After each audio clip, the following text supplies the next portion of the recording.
Hey guys, welcome back to another video. Now, I apologize for not making a video in a while. As you all know, well, if you live in America like I do, we all know the school year is coming to an end right now. And if we don't pay attention to our classes, we will pretty much flunk. So, especially if you're in high school like me and, trouble, work everywhere. As a matter of fact, I have some work to do, but, I decided to try and get back into the business here in YouTube. But, I'm trying to give it a little shot. But anyway, guys. I'm here to show you how you can win the double Elixir challenge. The double Elixir draft challenge, whichever one you really like to call it, but it's practically almost the same thing. Now here, as you can see, I already wasted my free try. Everyone should have gotten at least one free try with this. I already wasted it and I got all the way up to 16,000 gold, which is pretty sick. As you can see, I have 42,000. I used to have 45,000, but I wasted some on a couple upgrades. But anyway, guys, so here's how you can win this thing. Number one, do not go for the cards you feel comfortable with. You see, you want to go for what counters what your opponent chooses or what you give your opponent. For example, if you have chosen between a fireball and a barbarian, you do not want to give your opponent the fireball because you chose the barbarians because you feel comfortable with them.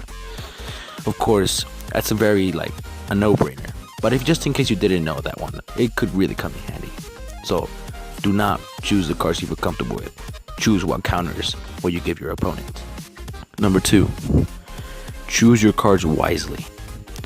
For example, do not give your opponent the chance to get the golem. As we all know, the golem is a very powerful card, and the golem can be kind of annoying to deal with sometimes, especially when it's double elixir. It's gonna get pretty powerful because, double the elixir, double the backups for that golem. It's not gonna be pretty for you or for your opponent, depending on who you decide to give it to. So if you ever get a chance at certain cards, maybe like the giant skeleton, the golem, the P.E.K.K.A, tanks really come in handy in this challenge. Basically, that's all I'm trying to say. So if you ever get a chance at either one of those, just go for it. Number three, and my personal favorite actually, do not play right away when the challenge starts.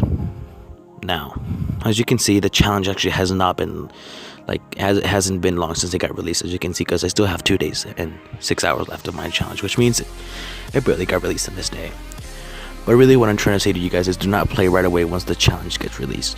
Now the reason for that is because, as we all know, there's a bunch of good players out there that are level 13 or so, have a bunch of leveled up cards.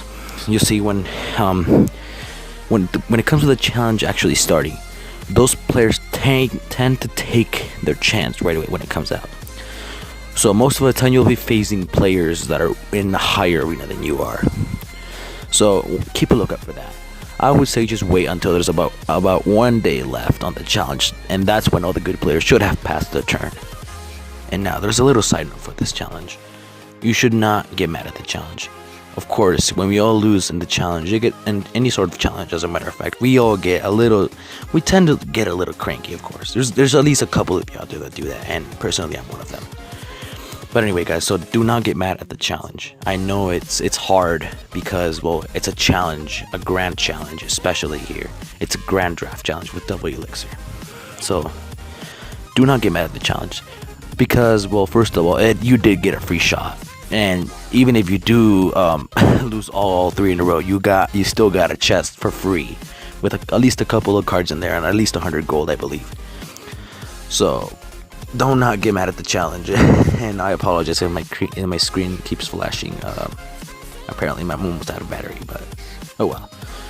So anyway, guys, that's really it. Follow all those steps and you should be pretty good, actually. In the bandage challenge, I tried that. Like I told you, my personal favorite, wait until there's at least 1 day left of the challenge. There should be almost no good players in the challenge by then. And as a matter of fact, I got the 12 wins in the bandage challenge because of that rule. Well, it's not technically a rule, it's just something that I like to do.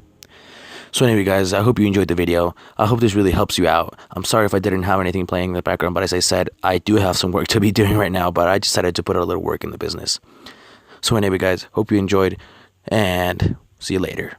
Okay, guys, I did forget to mention one thing. Well, a couple of things. First of all, I apologize for my voice, and the quality of this video has actually been pretty horrible. As I did say, I am kind of on a little working spree, and I'm kind of backed up on some stuff that I have to do. But school year is coming to an end, as I said, and there should be more videos by then. And number two, on tip number two that I mentioned on the video, do not always take all the tanks. It's not a good idea. But just because it's double elixir doesn't mean elixir is gonna get heavy for you. So don't take all the tanks because elixir is gonna get pretty heavy if you do. So, but anyway, goes. Anyway, guys, I see. That's what I say. I can't talk right now.